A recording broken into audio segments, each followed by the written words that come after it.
Cobra, যার নাম ছিল তাহেরা, খুব পবিত্র। আল্লাহ তাআলা সালাম দিয়েছেন বিবি খাদিজাতুল কুবরাকে। কুবরা মানে বড়। 11-12 জন বিবি যাই ছিলেন, সবার চেয়ে বেশি সম্মান এবং মর্যাদা আল্লাহ তাআলা বিবি খাদিজাতুল কুবরাকে দিয়েছেন। দুধ সময় দুধ দিলে খাদিজাতুল কুবরা আমার দয়াল নবীকে স্বামীত্বে বরণ করেছেন, ধন্যবাদ তার চরণের মধ্যে অর্পণ করে। তাই সকলকে সুদৃশ্য করে বিশ্ব নবীর দাসী হয়েছে। সেই খাদিজাতুল কুবরা আমার পেয়ারা হাবিব যখন সেই গুহায় সুরে পর্বত জাবালে নূর, সেই জাবালে নূরের গুহায় দয়াল নবী দীর্ঘ সময় ধ্যানে রত ছিলেন। আমার খাদিজাতুল কুবরা আজ থেকে 6 মাইল হেঁটে গিয়ে খাবার দাবার গুহার মুখে দিয়ে বলতেন, ইয়া রাসূলুল্লাহ, যখন মনে চাবে আপনি খেয়ে নেবেন। একটা দিনও বলেন নাই, আমার দয়াল নবী, আমি আপনার স্ত্রী, আমাকে একা রেখে আপনি কিসের কোনো প্রতিবাদ করেন নাই। শুধু স্বামীর সুখে সে সুখ পেয়েছে। এটার নামই হলো সহধর্মিণী।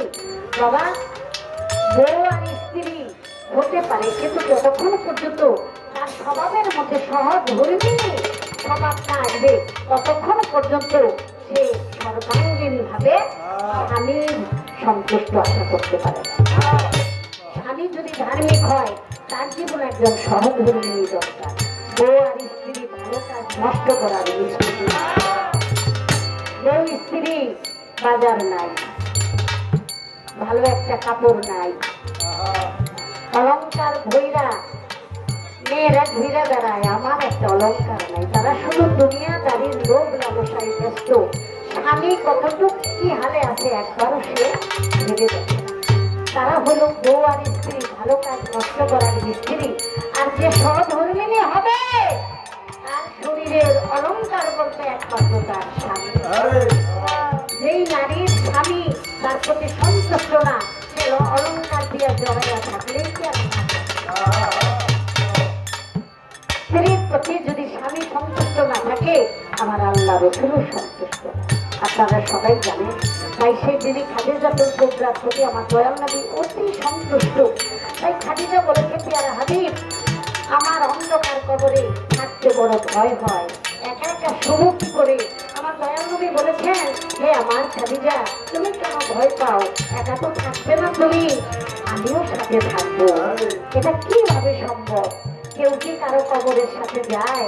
দয়াল নবী বলেছেন, যখন তোমার ইন্তেকাল হবে, কবর খোদা হবে, ওই কবরের মধ্যে আমি আমার দেহ মোবারক ছোঁয়া দেব এবং আমি কবরের সাথে কথা বলবো, সে যেন তোমাকে আদরে।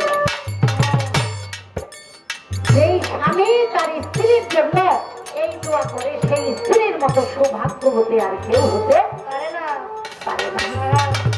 তাই আপনি যদি নিজের হাতে মাটি মঞ্জিল করে তার জন্য আল্লাহর কাছে দোয়া করেন, আল্লাহ এই দোয়াটাই কবুল করে। আপনার সহধর্মিণী কবরে চলে গেছে, আপনি কখনো আফসোস করেন না, কারণ আপনি সন্তুষ্ট থাকবেন, সে জান্নাতেই যাবে। তাই আমার খাদিজা যখন ইন্তেকাল করলো, আমার দয়াল নবীর জামা মোবারক তার কাফনের কাপড় বানাইছিল। আর কবরের মধ্যে আমার দয়াল নবী গড়াগড়ি করে বলেছিল, মাটি, হে মাটি, হে কবর, জানো না তোমার গর্ভে কে আসবে, তোমার বুকে কে আসবে? সে হইল আমার একমাত্র সহধর্মিণী দিদি খাদিজা, যে আমার অর্ধাঙ্গিনী, যে আমার বাম পাশের এক অংশ। তাই তার সাথে তুমি ভালো ব্যবহার করবে। এর চেয়ে বড় কথা কিছু হতে পারে না। একজন বৃদ্ধ, সে চোখের পানি ছেড়ে বলে কবরে দাঁড়াইয়া তার স্ত্রী, তুমি যে চলে গেলা, আমার এখন সুগারি চাইতে, তুমি যে চলে গেলা, আরামে আসো, আনন্দে আসো, আমার এখন পান দুধ বানাইয়া কে দিব? যাই হোক, কষ্ট করে খাইলাম, আল্লাহ যেন তোমাকে ভালো রাখবে, সুখে রাখবে। এর চেয়ে বড় সৌভাগ্য আর কারো হতে পারে না।